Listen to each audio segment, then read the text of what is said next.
Жас жұбайлардың бөлмесіне, бөтен үйлерге рұқсатсыз кірмеуге байланысты Құранда былай дейді, Нұр сүресінің 27 және 28 аяттарында.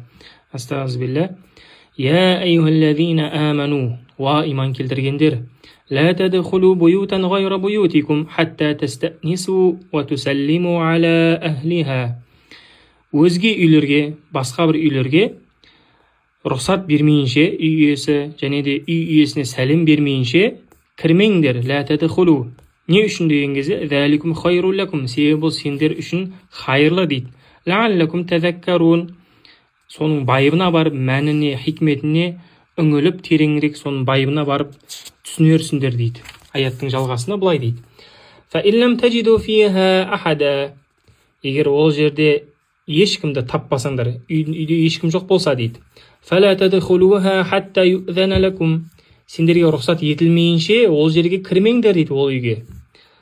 Әрі қарай ва ин қила лакум урджиу фарджиу. Егер сендерге былай деп айтылса, үйдің ішінен біреу, ирджиу, қайтыңдар, яғни қазір кіруге болмайды десе, фарджиу, қайтыңдар дейді, яғни кірмеңдер дейді. Қайттан кері қайтыңдар дейді. Хуа азка лакум. Бұл шын мәнінде сендер үшін ең әлде қайда жақсы, дұрыс шешім дейді. Wallahu бима та'малуна алим. Алла тағала сендердің жасап жатқан істеріңді біледі, хабардар дейді. Жалпы бұл әдеп қой, этика осындай, исламның әдебі. Бұл үйге де қатысты, және үйдің ішіндегі бөлмелерге де қатысты да. Мен желіде тұрғандықтан газды, светтің жаңағы счетчигін тексеріп кетеді, ол кісілер білмеймін, қызық, рұқсат сұрамайды, ешемайды, кірет шығады, өздері тексеріп кетеді, кетеді, түсіндіре алмай қойдым. Негізі ол дұрыс емес, үй иесіне рұқсат сұрау керек, сәлем беру керек деген сияқты. Сондай-ақ үйдің ішінде де ата-ананың, ата-ененің, мысалға жас жұбайлардың, келіннің мысалға бөлмелері болады өзінің.